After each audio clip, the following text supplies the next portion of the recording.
ಮಾತೆ ತುಳಸಿ ಶ್ರೀಮಾ.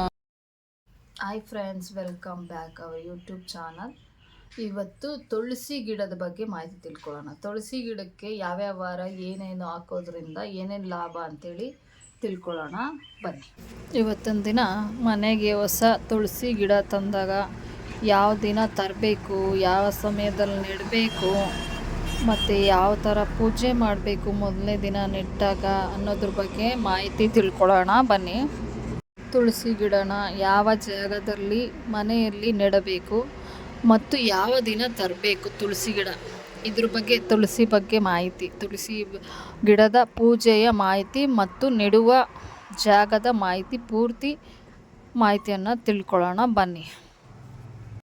ಮತ್ತು ಹಣದ ಸಮಸ್ಯೆ ಯಾರಿಗಿರಲ್ಲ ಹೇಳಿ, ಹಣದ ಸಮಸ್ಯೆ ಎಲ್ಲರಿಗೂ ಇರುತ್ತೆ. ಅದ್ರ ಬಗ್ಗೆ ನಿವಾರಣೆಗೆ, ಹಣದ ಸಮಸ್ಯೆ ನಿವಾರಣೆಗೆ ಮಾಹಿತಿ ತಿಳ್ಕೊಳ್ಳೋಣ ಬನ್ನಿ. ತುಳಸಿ ಗಿಡನ ಮನೆಗೆ ತರುವ ದಿನ, ಶುಭ ದಿನ ಗುರುವಾರ, ಶುಕ್ರವಾರ, ಶನಿವಾರ ತರ್ಬೋದು. ಈ ದಿನಗಳಲ್ಲಿ ತರೋದು ತುಂಬ ಒಳ್ಳೆಯದು. ಅದು ಯಾವ ವಾರ ತರ್ತಿರೋ ಅವತ್ತೇ ನೆಟ್ಟು ಪೂಜೆ ಮಾಡೋದು ತುಂಬ ಒಳ್ಳೆಯದು. ಬೆಳಗ್ಗೆ ಯಾವ ದಿನ ತರ್ತಿರೋ ಅವತ್ತಿನ ಬೆಳಗ್ಗೆ 11 ಗಂಟೆ ಒಳಗಡೆ ಗಿಡವನ್ನು ನೆಡಬೇಕು. ಬೆಳಿಗ್ಗೆ ನೆಟ್ಟ ನಂತರ ಸಂಜೆ ಪೂಜೆ ಮಾಡಬಹುದು. ಯಾವ ರೀತಿ ಗಿಡ ನೆಡಬೇಕು ಅಂದರೆ, ಮೊದಲು ತುಳಸಿ ಗಿಡವನ್ನು ಪಾಟನ್ನು ಸ್ವಚ್ಛಗೊಳಿಸಿ ಕ್ಲೀನಾಗೆ ತೊಳ್ಕೊಬೇಕು. ಹಳೇದೇ ಇರಲಿ ಹೊಸದೇ ಇರಲಿ, ಹೊಸ ತಂದಿರಿದ್ರೂ ತೊಳೆದಿಟ್ಟ ನಂತರ ಸ್ವಲ್ಪ ಅರಿಶಿನ ಪುಡಿ ಸ್ವಲ್ಪ ಒಳಗಡೆ ಹಾಕಿ, ಪಾಟ್ ಒಳಗಡೆ ಹಾಕಿ. ಯಾಕೆಂದರೆ ಸಣ್ಣ ಸಣ್ಣ ಕ್ರಿಮಿ ಕೀಟಗಳಿದ್ದರೆ ಅದು ಅರಿಶಿನ ಪುಡಿ ಆ್ಯಂಟಿಸೆಪ್ಟಿಕ್ ಇದರಿಂದ ಕೆಲಸ ಮಾಡುತ್ತೆ, ಹುಳ ಎಲ್ಲ ಸತ್ತೋಗುತ್ತೆ. ಅದಕ್ಕೆ ಸ್ವಲ್ಪ ಅರಿಶಿನ ಪುಡಿ ಅದು ಸ್ವಲ್ಪ ಹಾಕೋದ್ರಿಂದ ಗಿಡಕ್ಕೆ ಯಾವುದೇ ರೀತಿ ತೊಂದರೆ ಆಗಲ್ಲ, ಹುಳಗಳಿಂದ ಯಾವುದೇ ರೀತಿ ಗಿಡ ಹಾಳಾಗಲ್ಲ, ಹುಳ ಎಲ್ಲ ಸಾಯುತ್ತೆ. ಅದಕ್ಕೆ ಸ್ವಲ್ಪ ಅರಿಶಿನ ಪುಡಿ ಉದುರಿಸ್ಬೇಕು. ಆಮೇಲೆ ಅರ್ಧ ಭಾಗ ಮಾತ್ರ ಮಣ್ಣನ್ನು ತುಂಬಿಸ್ಬೇಕು. ನಂತರ ಹೊಸ ತುಳಸಿ ಗಿಡವನ್ನು ಮಣ್ಣಿನಲ್ಲಿ ನೆಡಬೇಕು. ಸ್ವಲ್ಪ ಗಿಡ ನೆಟ್ಟ ನಂತರ ಸ್ವಲ್ಪ ಮಣ್ಣು ಮತ್ತೆ ಹಾಕಬೇಕು. ಮಣ್ಣು ಹಾಕಿದ ನಂತರ ಸ್ವಲ್ಪ ಬೇರಿಗೆ ಮಣ್ಣು ಗಟ್ಟಿಯಾಗಿ ಕೈಯಿಂದ ಒತ್ತಬೇಕಂದ್ರೆ ಪುಡಿಯಾಗಿರಬಾರ್ದು. ಮಣ್ಣು ಬೇರು ಎಲ್ಲ ಗಟ್ಟಿಯಾಗಿ ಮಣ್ಣಲ್ಲಿ ಹಿಡ್ಕೊಂಡಿರೋ ಥರ ಸ್ವಲ್ಪ ಪ್ರೆಸ್ ಮಾಡಬೇಕು ಕೈಯಿಂದ ಬೇರಿಗೆ. ಗಿಡವನ್ನು ನೆಟ್ಟಿದ ನಂತರ ಗಿಡದ ಮೇಲ್ಭಾಗದಿಂದ ನೀರನ್ನು ಸ್ವಲ್ಪ ಸ್ವಲ್ಪ ಹಾಕಬೇಕು. ಎಲೆಗಳಿಂದ ಬೀಳುವಾಗೆ ನೀರು ಹಾಕಬೇಕು. ಸ್ವಲ್ಪನೇ ನೀರು ಹಾಕಬೇಕು, ತುಂಬ ಹಾಕಬಾರ್ದು. ಸಾಮಾನ್ಯವಾಗಿ ಉತ್ತರ, ಪೂರ್ವ, ಈಶಾನ್ಯ ಭಾಗದಲ್ಲಿ ತುಳಸಿ ಗಿಡನ ಇಡಬಹುದು. ನಿಮ್ಮ ಮನೆಯ ಮೇನ್ ಡೋರು ಪೂರ್ವಕ್ಕಿದ್ರೆ ನಿಮ್ಮ ಎಡಭಾಗಕ್ಕೆ ಈಶಾನ್ಯ ಮೂಲೆ ಇರುತ್ತೆ, ಅಲ್ಲಿ ಇಡ್ಬೋದು. ಅಥವಾ ನಿಮ್ಮ ಮನೆಯ ಮೇನ್ ಡೋರು ಉತ್ತರಕ್ಕಿದ್ರೆ ನಿಮ್ಮ ಬಲಭಾಗಕ್ಕೆ ಈಶಾನ್ಯ ದಿಕ್ಕಿರುತ್ತೆ, ಅಲ್ಲಿ ಕೂಡ ಇಡಬಹುದು. ಆ ದಿಕ್ಕಿನಲ್ಲಿ ಇಟ್ಟರೆ ಒಳ್ಳೆಯದು. ಅಥವಾ ಸೂರ್ಯನ ಬೆಳಕು ಎಲ್ಲಿ ಜಾಸ್ತಿ ಬೀಳ್ತಾ ಇರುತ್ತೋ ಆ ದಿಕ್ಕಿನಲ್ಲೂ ಕೂಡ ಇಡಬಹುದು, ತುಂಬಾ ಒಳ್ಳೆಯದು. ಗುರುವಾರ ತುಳಸಿ ಗಿಡ ತರೋದ್ರಿಂದ ವಿಷ್ಣುವಿನ ಆಶೀರ್ವಾದ ಸಿಗುತ್ತದೆ. ಯಾಕೆಂದರೆ ಗುರುವಾರ ವಿಷ್ಣು, ಲಕ್ಷ್ಮಿ ಮತ್ತು ಗುರುವಿನ ಆಶೀರ್ವಾದ ಸಿಗುತ್ತದೆ. ಗುರುವಾರ ಗುರುಗಳಿಗೆ ಸಂಬಂಧಪಟ್ಟಂತೆ ತುಂಬನೇ ಶ್ರೇಷ್ಠವಾದ ವಾರ. ಹಾಗೆ ತುಳಸಿ ಗಿಡವನ್ನು ಶುಕ್ರವಾರ ತರೋದ್ರಿಂದ ಮಹಾಲಕ್ಷ್ಮಿಯ ಕೃಪೆ ನಮ್ಮ ಮೇಲೆ ಯಾವಾಗಲೂ ಇರುತ್ತದೆ. ಮತ್ತು ಮಹಾಲಕ್ಷ್ಮಿಯ ರೂಪದಲ್ಲಿ ತುಳಸಿ ಗಿಡ ನಮ್ಮ ಮನೆಗೆ ಬರುತ್ತದೆ. ಇನ್ನು ಶನಿವಾರ ತುಳಸಿ ಗಿಡವನ್ನು ತಗೊಬಂದು ನೆಡೋದ್ರಿಂದ ಹಣದ ಸಮಸ್ಯೆ ನಿವಾರಣೆ ಆಗುತ್ತದೆ.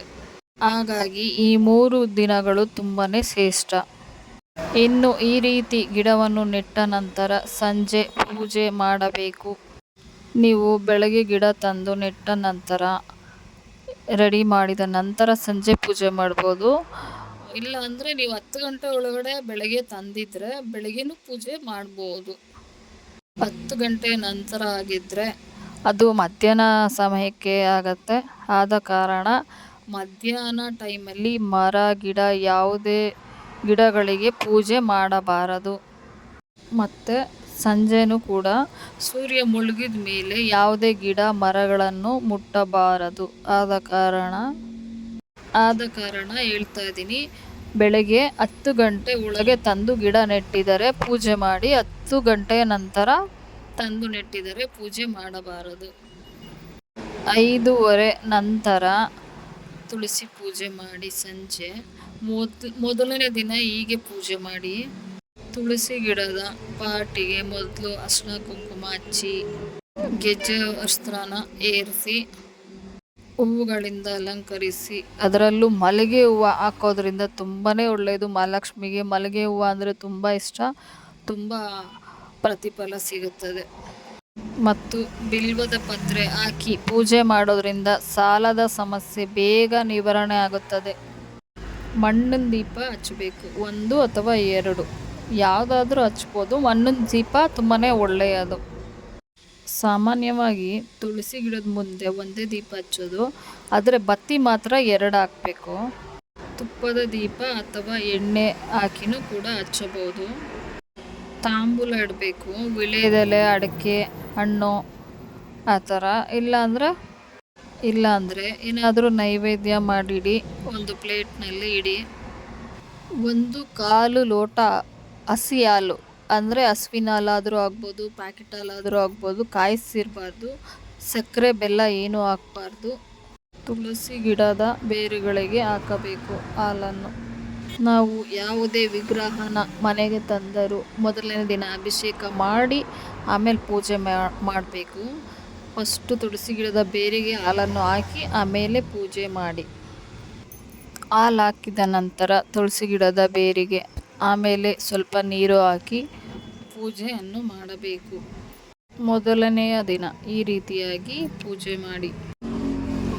ನಂತರ ದಿನ ಪೂಜೆ ಮಾಡುವಾಗ ತಾಂಬೂಲ, ನೈವೇದ್ಯ ನಿಮ್ಮಿಷ್ಟ ಇಡ್ಬೋದು, ಇಲ್ಲ ಹಾಗೆ ಕೂಡ ಪೂಜೆನೂ ಮಾಡ್ಬೋದು. ಆದರೆ ಪ್ರತಿದಿನ ಬೆಳಗ್ಗೆ ಮತ್ತು ಸಂಜೆ ದೀಪ ಹಚ್ಚಿ ಪೂಜೆ ಮಾಡಬೇಕು. ಇದು ಮಾತ್ರ ತುಂಬಾ ಒಳ್ಳೆಯದು. ಬೆಳಗ್ಗೆ ಹಚ್ಚೋದಕ್ಕೆ ಆಗಲಿಲ್ಲ ಅಂದರೆ ಸಂಜೆನಾದರೂ ಹಚ್ಚಬೇಕು ದೀಪನ. ಸಂಜೆ ಹಚ್ಚೋದ್ರಿಂದನೂ ತುಂಬ ಒಳ್ಳೆಯದು. ದೀಪ ಹಚ್ಚಿ ಪೂಜೆ ಮಾಡಬೇಕು. ಈ ರೀತಿ ಪಾಲನೆ ಮಾಡ್ತಾ ಹೋಗೋದ್ರಿಂದ ತುಂಬಾ ಒಳ್ಳೆಯದಾಗತ್ತೆ. ಕೆಲವರು ಮನೆಗಳಲ್ಲಿ ತುಳಸಿ ಗಿಡ ಸರಿಯಾಗಿ ಬೆಳೆಯೋದೇ ಇಲ್ಲ ಅಂತೀರ.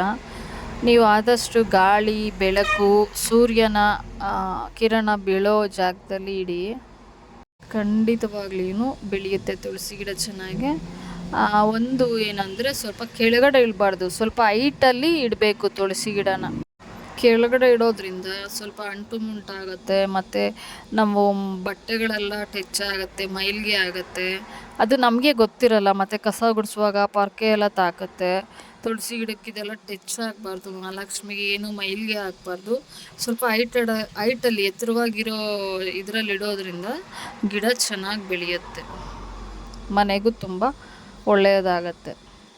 ಇದೊಂದು ನಿಯಮವನ್ನು ತಪ್ಪದೆ ಪಾಲಿಸಿ. ಇದೊಂದು ಮಾಡೋದ್ರಿಂದ ಯಾರಿಗೆ ಸಾಲದ ಬಾಧೆ ಇರುತ್ತೆ, ಯಾರಿಗೆಲ್ಲ ಕಷ್ಟ ಇರುತ್ತೆ, ಅವರು ಪ್ರತಿ ಗುರುವಾರ ಸ್ವಲ್ಪ ಕಾಲು ಭಾಗದ ಹಸಿ ಹಾಲನ್ನು ಪ್ರತಿ ಗುರುವಾರ ತುಳಸಿ ಗಿಡದ ಬುಡಕ್ಕೆ ಹಾಕಿ, ಬಿಲ್ವ ಪತ್ರೆನೂ ತುಳಸಿ ಗಿಡಕ್ಕೆ ಹಾಕಿ ಪೂಜೆ ಮಾಡೋದ್ರಿಂದ ಹಣದ ಸಮಸ್ಯೆ, ಸಾಲದ ಸಮಸ್ಯೆ ತುಂಬಾ ಬೇಗ ಬಗೆಹರಿಯುತ್ತೆ. ಪೂಜೆ ಮಾಡೋದ್ರಿಂದ ಹಣದ ಸಮಸ್ಯೆ ಬಗೆಹರುತ್ತಾ, ಸಾಲದ ಸಮಸ್ಯೆ ಬಗೆಹರುತ್ತಾ ಅಂತ ಕೆಲವ್ರ ಪ್ರಶ್ನೆ ಇರುತ್ತೆ. ಆದರೆ ಈ ಪೂಜೆ ಮಾಡೋದ್ರಿಂದ ದುಡಿಮೆಗೆ ದಾರಿ ತೋರಿಸ್ತಾರೆ ಮಹಾಲಕ್ಷ್ಮಿ. ನಾವು ದುಡಿದ್ರೇ ಫಸ್ಟ್ ದುಡ್ಡು. ಆದರೂ ಒಂದು ಸ್ವಲ್ಪ ಈ ಥರ ಎಲ್ಲ ಪೂಜೆ ಪುನಸ್ಕಾರ ಮಾಡೋದ್ರಿಂದ ಒಳ್ಳೆಯದಾಗತ್ತೆ. ಇದು ನನ್ನ ಅನುಭವ. ಆದರೆ ನಾವು ಯಾವಾಗಲೂ ದುಡಿತಾ ಇರ್ತೀವಿ, ಕೈಯಲ್ಲಿ ದುಡ್ಡು ನಿಲ್ಲಲ್ಲ ಅಂತಾರೆ. ಯಾಕೆ ಹೇಳಿ? ಅದು ಈ ರೀತಿ ಪೂಜೆ ಮಾಡೋದ್ರಿಂದ ಪ್ರಯತ್ನ ನಮ್ಮದಾಗಿರಬೇಕು, ಫಲ ಎಲ್ಲ ದೇವರಿಗೆ ಬಿಡಬೇಕು. ಒಂದ್ಸಲ ತುಂಬಾ ಕಷ್ಟಪಡ್ತಾನೆ ಇರ್ತೀವಿ, ಅದಕ್ಕೆ ಈ ಥರ ಪ್ರತಿಫಲ ಸಿಗುತ್ತೆ. ಕಷ್ಟಪಡೋದಕ್ಕೆ ಪ್ರತಿಫಲ ಸಿಗುತ್ತೆ. ಅದಕ್ಕೆ ಈ ಥರ ಮಾಡಿ ಒಳ್ಳೆಯದಾಗತ್ತೆ. Thank you for watching my video. ಎಲ್ಲರಿಗೂ ಒಳ್ಳೆಯದಾಗಲಿ. ಶೇರ್ ಮಾಡಿ, ಲೈಕ್ ಮಾಡಿ, ಸಬ್ಸ್ಕ್ರೈಬ್ ಮಾಡಿ. ಮತ್ತೆ ಸಿಗೋಣ. ನೆಕ್ಸ್ಟ್ ವಿಡಿಯೋದಲ್ಲಿ. ಎಲ್ಲರಿಗೂ ನಮಸ್ಕಾರ. ಎಲ್ಲರಿಗೂ ಆಸೆ ಕನಸು ಎಲ್ಲರಿಗೂ ಈಡೇರಲಿ. ಬಾಯ್.